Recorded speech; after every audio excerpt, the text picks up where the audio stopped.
ಇತಿಹಾಸದಲ್ಲಿಯೇ ಪ್ರಪ್ರಥಮ ಬಾರಿಗೆ ದೇವರನಾಡು ಕೇರಳದ ಪುಣ್ಯತೀರ್ಥ ಕ್ಷೇತ್ರ ಶಬರಿಮಲೆ ಅಯ್ಯಪ್ಪ ಸ್ವಾಮಿಯ ದಿವ್ಯ ಸನ್ನಿಧಿಯಲ್ಲಿ ಯಕ್ಷಗಾನದ ಜೇಂಕಾರ ಮಾರ್ತನಿಸಿದೆ.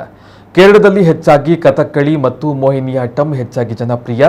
ಆದರೆ ಯಕ್ಷಗಾನವನ್ನು ಕೂಡ ಅಷ್ಟೇ ಪ್ರೀತಿಸುವ ಕೇರಳದ ಕಲಾಪ್ರಿಯರು ಕರಾವಳಿಯ ಯಕ್ಷಗಾನ ಪ್ರದರ್ಶನವನ್ನು ಕಂಡು ರೋಮಾಂಚಿತರಾದರು.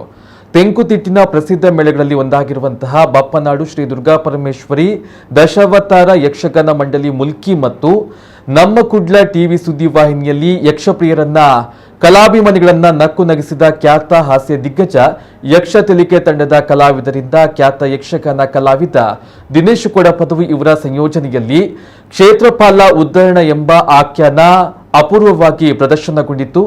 ಶಬರಿಮಲೆ ಅಯ್ಯಪ್ಪನ ಸನ್ನಿಧಾನದಲ್ಲಿ ಜುಲೈ 19ರಂದು ನಡೆದಂತಹ ಈ ಯಕ್ಷಗಾನ ಪ್ರದರ್ಶನದಲ್ಲಿ ಹಿಮ್ಮೇಳದಲ್ಲಿ ಭಾಗವತರಾಗಿ ಧೀರಜ್ ರೈ ಸಂಪಾಜೆ, ಮದ್ದಡಿಯಲ್ಲಿ ರೋಹಿತ್ ಉಚ್ಚಿಲ, ಚೆಂಡಿಯಲ್ಲಿ ಜಿತೇಶ್ ಕೊಳ್ಳಿಯೂರು ಸಹಕರಿಸಿದರು. ಮುಮ್ಮೇಳದಲ್ಲಿ ದಿನೇಶ್ ಕೊಡಪದವು, ಕಾರ್ತಿಕ್ ಗಂಜಿಮಠ ಸೇರಿದಂತೆ ಖ್ಯಾತ ಕಲಾವಿದರು ಇದ್ದರು. ಮಂಗಳೂರಿನ ಓಂ ಸಾಯಿ ಅಸೋಸಿಯೇಟ್ ಮಾಲಕ ಜೀತು ಅತ್ತಾವರ, ಯಶೋಧರ್ ಕೋಡಿಕಲ್, ಹರೀಶ್ ಶೆಟ್ಟಿ ಪೊಳಲಿ, ಅಶೋಕ್ ಪದ್ರಂಗಿ ಸಹಕರಿಸಿದರು.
ಈ